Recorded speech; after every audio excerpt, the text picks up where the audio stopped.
അവളുടെ നോട്ടത്തിലും ഭാവത്തിലും സരോജിനി പേടിച്ചു. ഇവൾ എൻ്റെ മോളാ, എൻ്റെ മോളെ ഉപദ്രവിച്ച കൈ ഞാൻ വെട്ടും, അതിന് ഏത് വലിയമ്മയായാലും മോളായാലും, അവൾ ദേഷ്യത്തോടെ പറഞ്ഞു. അവർ പേടിച്ചു മാറി നിന്നു. അച്ഛേ, ദേവാ, നിനക്ക് വീട്ടിലേക്ക് വരണമെങ്കിൽ ഇപ്പം എൻ്റെ കൂടെ വരാം. അതല്ല, നിനക്ക് ഇപ്പം കിട്ടിയ നിന്റെ ഭർത്താവും ഈ കൊച്ചുമാണ് വലുതെങ്കിൽ എന്നേക്കുമായിട്ട് ഞങ്ങളെ അങ്ങ് മറന്നേക്കണം. അച്ഛേ, എനിക്ക് മറ്റൊന്നും പറയാനില്ല ദേവാ, അയാൾ ദേഷ്യത്തോടെ പറഞ്ഞു. ദേവയുടെ അച്ഛാ, ഞങ്ങൾ പറയുന്നതൊന്ന് കേൾക്ക്. എനിക്ക് പറയാനുള്ളത് ഞാൻ എൻ്റെ മകളോട് പറഞ്ഞു കഴിഞ്ഞു. അയാൾ കൈ ഉയർത്തി അവരെ തടഞ്ഞുകൊണ്ട് പറഞ്ഞു. അവൾ ദയനീയമായി മുത്തശ്ശി അമ്പിളിയെ നോക്കി. സരോജിനി അവളെ നോക്കി പുച്ഛത്തോടെ ഒന്ന് ചിരിച്ചു. ഞാൻ വരാം. അവൾ അച്ഛനെ നോക്കി പറഞ്ഞിട്ട് കുഞ്ഞിനെയും കൊണ്ട് മുറിയിലേക്ക് നടന്നു. അവൾ കണ്ണുനീരിനെ വാശിയോടെ തുടച്ചു കളഞ്ഞുകൊണ്ട് കുഞ്ഞിനെയും കൊണ്ട് കട്ടിലിലേക്കിരുന്നു. കുഞ്ഞി, അമ്മ പറയുന്നത് മോള് കേൾക്കണം, കേൾക്കില്ലേ? അവൾ കുഞ്ഞിൻ്റെ താടിയിൽ പിടിച്ചുകൊണ്ട് ചോദിച്ചു. അവൾ കേൾക്കാമെന്ന് തലയാട്ടി. അമ്മ മുത്തൻ്റെ കൂടെ അമ്മയുടെ വീട്ടിലേക്ക് പോവുക, ഒരു 2 ദിവസം. അത് കഴിയുമ്പോൾ അമ്മ കുഞ്ഞിയെ കാണാൻ വരും. 2 ദിവസം മോൾ അച്ഛനെ വിഷമിപ്പിക്കാതെ വഴക്കുണ്ടാക്കാതെ നല്ല കുട്ടിയായിട്ടിരിക്കണം കേട്ടോ. അമ്മ മോളെ വിറ്റിട്ട് പോവാനോ? ഞാൻ എൻ്റെ മോളെ വിട്ടിട്ട് പോവോ? ഇത് അച്ഛൻ വന്നതുകൊണ്ടല്ലേ അമ്മ പോകുന്നത്. അമ്മ അച്ഛനോട് സംസാരിച്ചിട്ട് പെട്ടെന്ന് വരും. വരുവോ? വരുവടാ, പെട്ടെന്ന് തന്നെ വരും കേട്ടോ. മോള് മുത്തനോട് പറയാം മോളെ കൊണ്ടുപോവാൻ. മുത്തന് ഭയങ്കര ദേഷ്യമാണ് ഇപ്പോൾ മോൾ അങ്ങനെയൊക്കെ പറഞ്ഞാൽ മുത്തൻ ചിലപ്പോൾ മോളെ വഴക്ക് പറഞ്ഞാലോ? അത് അമ്മയ്ക്ക് സങ്കടമാവും. അപ്പം അമ്മ കരയും. അമ്മ കരയുന്നത് മോൾക്ക് വിഷമമല്ലേ? അമ്മ കരയണ്ട. അപ്പോൾ അതുകൊണ്ട് മോൾ ഒന്നും പറയണ്ട കേട്ടോ. അമ്മ പെട്ടെന്ന് തന്നെ വരും, സത്യം. അവൾ കുഞ്ഞിൻ്റെ നെറ്റിയിലൊന്ന് മുത്തിക്കൊണ്ട് പറഞ്ഞു. അവൾ ഫോണെടുത്ത് അഗ്നിയെ വിളിച്ചു. ദേവാ, എന്തു പറ്റി? മോൾക്ക് എന്തേലും? ഫോൺ എടുത്ത പാടി അവൻ അവലാതിയോട് ചോദിച്ചു.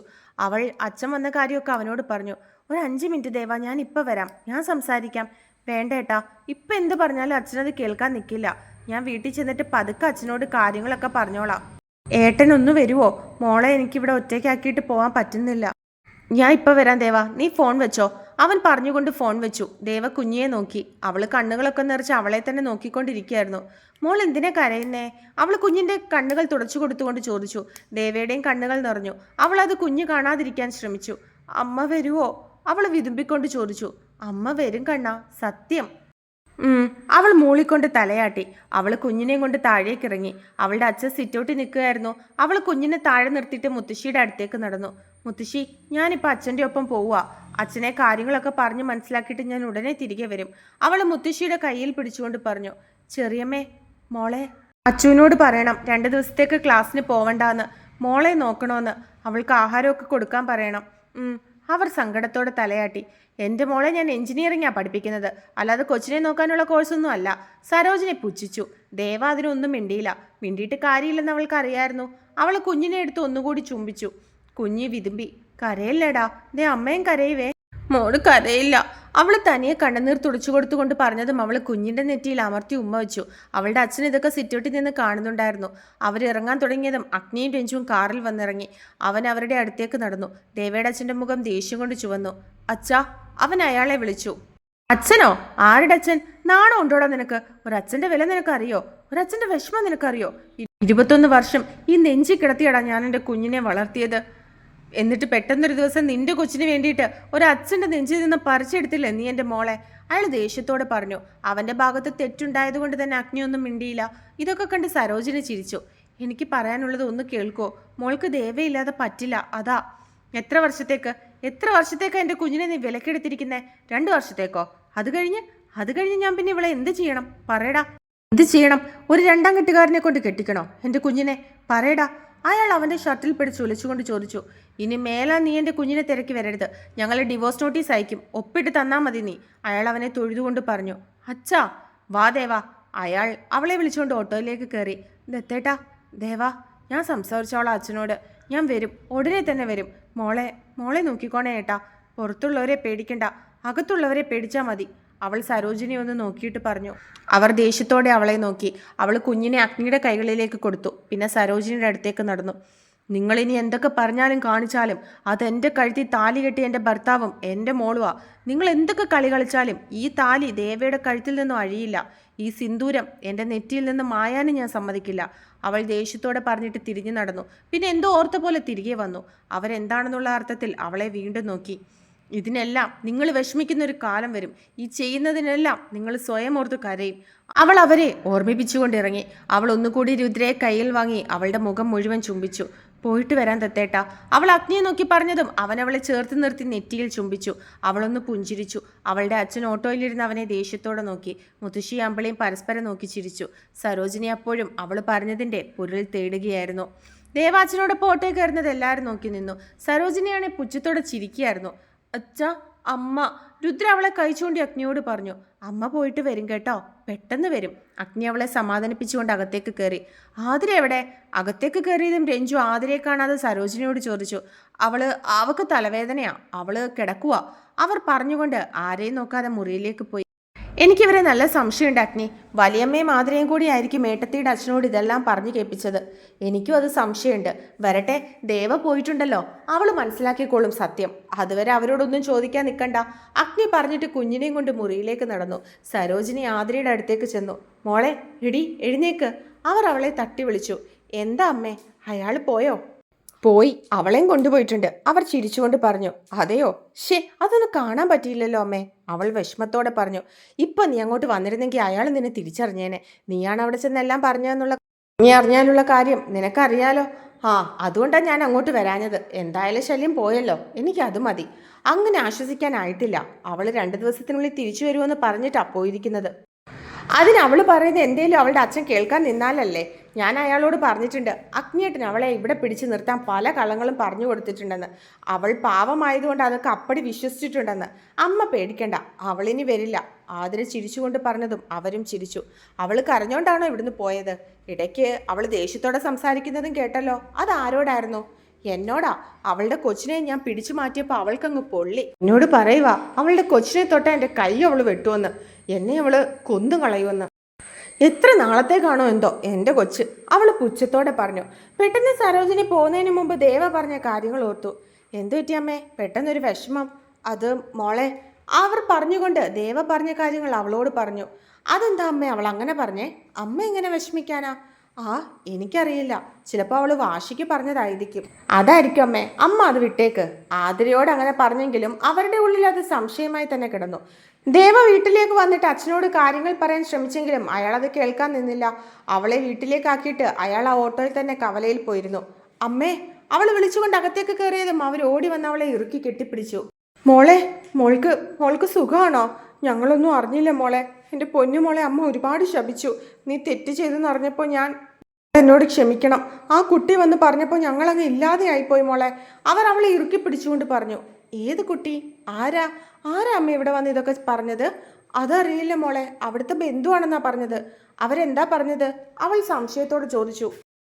അത് മോളെ ഭീഷണിപ്പെടുത്തിയാണ് അയാൾ വിവാഹം കഴിച്ചതെന്നും അയാൾക്ക് കല്യാണം കഴിക്കാതെ ഉണ്ടായത് കുട്ടിയെ നോക്കാൻ വേണ്ടിയിട്ടാണെന്നും നീ അവിടെ കഷ്ടപ്പെടുവെന്നൊക്കെ ആ കുട്ടി പറഞ്ഞു.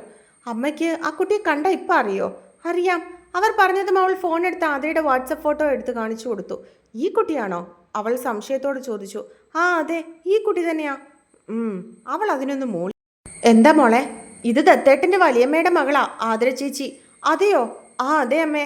മോൾ അവിടെ ഒരുപാട് കഷ്ടപ്പെട്ടോ? മോക്ക് ഞങ്ങളെ ഒന്ന് വിളിച്ചുകൂടായിരുന്നോ? എങ്കിൽ എപ്പോഴും അച്ഛൻ വരില്ലായിരുന്നോ മോളെ കൊണ്ടുവരാൻ?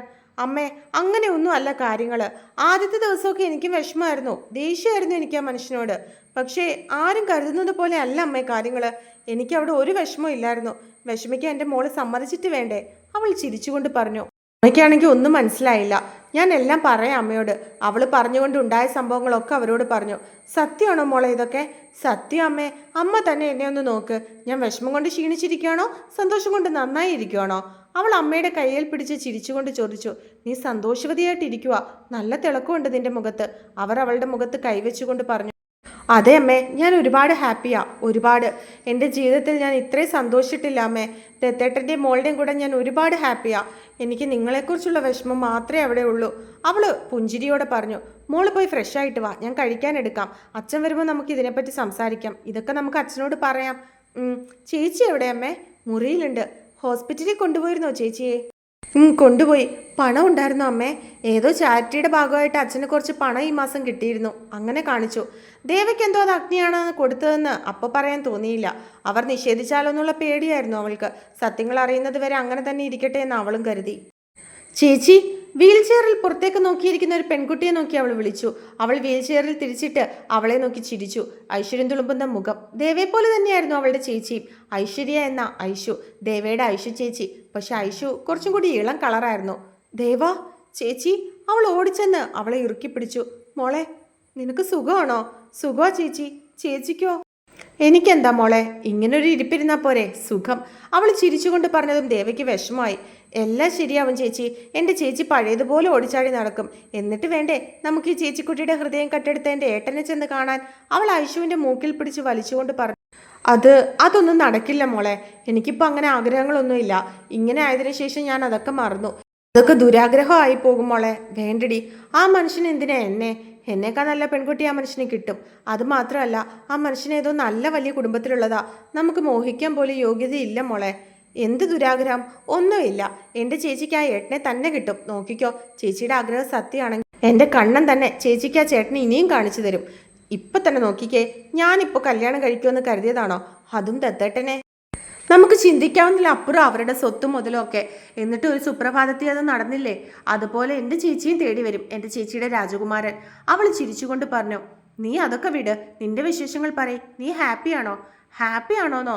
ഒരുപാട് ചേച്ചി. എൻ്റെ മോളുടെയും അവളുടെ അച്ഛൻ്റെയും കൂടെ ഞാൻ ഒരുപാട് ഹാപ്പിയാണ്. ഇനി നമ്മുടെ അച്ഛൻ കൂടി ദത്തേട്ടനെ ഒന്ന് മനസ്സിലാക്കിയാൽ മതി. എന്താ മോളെ ശരിക്കും സംഭവിച്ചേ? ഐഷു സംശയത്തോട് ചോദിച്ചു. ദേവ അവളുടെ ജീവിതത്തിൽ നടന്ന എല്ലാം ഐഷുവിനോട് പറഞ്ഞു. നീ ഇതൊക്കെ അച്ഛനോട് പറയാഞ്ഞ എന്താ? അച്ഛൻ കേൾക്കാൻ നിന്ന് തരേണ്ടേ ചേച്ചി? ആ ആതിര ചേച്ചി എന്തൊക്കെയോ അച്ഛനെ പറഞ്ഞ് തെറ്റിദ്ധരിപ്പിച്ചിട്ടുണ്ട്. അതാ. നീ എന്തായാലും ഇവിടെ ഉണ്ടല്ലോ. നമുക്ക് പറഞ്ഞ് മനസ്സിലാക്കാം അച്ഛനെ. അയ്യോ, ഞാൻ ഇപ്പം വരാവേ. ഏട്ടനെയും കുഞ്ഞിനെയും ഒന്ന് വിളിക്കട്ടെ. അവൾ പ്രശ്നം ഉണ്ടാക്കിയോ എന്തോ. ആഹാരം കൊടുത്തിട്ട് വന്നതാ ഞാൻ. അവൾ പറഞ്ഞുകൊണ്ട് ഫോൺ എടുത്ത് അഗ്നിയെ വിളിച്ചു. അവളുടെ വിളി കാത്തിരുന്നത് പോലെ അവൻ ഒരു റിങ് കേട്ടപ്പോഴേ ഫോൺ എടുത്തിരുന്നു. ദേവ അങ്ങ് ചെന്നോ? എടുത്ത പാടെ അവൻ ചോദിച്ചു. ഊവേട്ടാ, കുറച്ചു നേരമായി. ചേച്ചിയോട് കാര്യങ്ങളൊക്കെ പറയുമായിരുന്നു. മോളെവിടെ? ഉറങ്ങി. ദേ എൻ്റെ നെഞ്ചി കിടപ്പുണ്ട്. അതെയോ? വഴക്കൊന്നും ഉണ്ടാക്കിയില്ലല്ലോ? ഇതുവരെ ഇല്ല. നീ 2 ദിവസം കഴിഞ്ഞ് വരുമെന്ന പ്രതീക്ഷയിലാ അവള്. ഞാൻ അച്ഛനോട് സംസാരിക്കാൻ ചെന്നിട്ട് അച്ഛൻ കേൾക്കാൻ നിന്നില്ല ഏട്ടാ. ഞാൻ എന്തായാലും 2 ദിവസത്തിനുള്ളിൽ അച്ഛനോട് എല്ലാം സംസാരിച്ച് ശരിയാക്കാം. സാരമില്ലടി, വിഷമിക്കണ്ട. എല്ലാം ശരിയാവും. പിന്നെ ഏട്ടാ, ആതിര ചേച്ചി ഇവിടെ വന്ന് എല്ലാം പറഞ്ഞത് ഞാൻ അമ്മയോട് ചോദിച്ചു. അവൾ ഫോട്ടോ കാണിച്ചതും മറ്റും അവനോട് പറഞ്ഞു. അത് കേട്ടതും അവൻ്റെ മുഖം ദേഷ്യം കൊണ്ട് ചുവന്നു. ഏട്ടാ, ഞാൻ പറയുന്നത് കേൾക്കുന്നുണ്ടോ? അവൻ്റെ അനക്കം ഇല്ലാഞ്ഞതും അവൾ സംശയത്തോടെ ചോദിച്ചു. ഉണ്ട് ദേവാ. ഏട്ടനിപ്പോൾ ഒന്നും ചോദിക്കാൻ പോവണ്ട. എല്ലാം ഞാൻ അച്ഛനോട് പറഞ്ഞിട്ട് അവിടെ വരുമ്പോൾ ഇതിനെപ്പറ്റി സംസാരിച്ചാൽ മതി. അതെ, ഏട്ടനൊന്നും അറിഞ്ഞതായിട്ട് നിൽക്കണ്ട. അവൻ അതിനൊന്ന് മൂളി. ഏട്ടൻ കഴിച്ചോ? ഇല്ലടി. നീ കഴിച്ചോ? ഇല്ല, അമ്മ എടുത്ത് വെക്കുന്നുണ്ട്. എന്താ ഏട്ടാ ഒരു വിഷമം പോലെ? ഒന്നുമില്ലടി. പെട്ടെന്ന് നിന്റെ സാന്നിധ്യം ഇല്ലാതായപ്പോൾ എന്തോ പോലെ. ഞാൻ 2 ദിവസം കഴിഞ്ഞങ്ങ് വരില്ലേ? ശരി ഏട്ടാ, ഞാൻ രാത്രി വിളിക്കാവേ. ശരി. അഗ്നിയേട്ടന് നല്ല സ്നേഹമാണെന്ന് തോന്നുന്നല്ലോ. ഐഷു ചിരിച്ചുകൊണ്ട് അവളോട് ചോദിച്ചു. അതെ ചേച്ചി. ആദ്യം എനിക്കൊന്നും ഇഷ്ടമല്ലായിരുന്നു ദത്തേട്ടനെ. പിന്നെ എന്നോടുള്ള സ്നേഹവും കെയറിങ്ങും ഒക്കെ കണ്ടപ്പോൾ എനിക്ക് നമ്മുടെ അച്ഛനെ ഓർമ്മ വന്നു. അങ്ങനെ എപ്പോഴോ ഞാനും ഇഷ്ടപ്പെട്ടു തുടങ്ങി. അത് പറയുമ്പോൾ അവളുടെ മുഖം നാണം കൊണ്ട് ചുവന്നിരുന്നു. അയ്യ, കൊച്ചിന് നാണമൊക്കെ വരുന്നുണ്ടല്ലോ. ഒന്ന് പോ ചേച്ചി. അങ്ങനെയൊന്നുമില്ല. മനസ്സിലാവുന്നുണ്ട്. ഐഷു പറഞ്ഞതും അവൾ ചിരിച്ചു.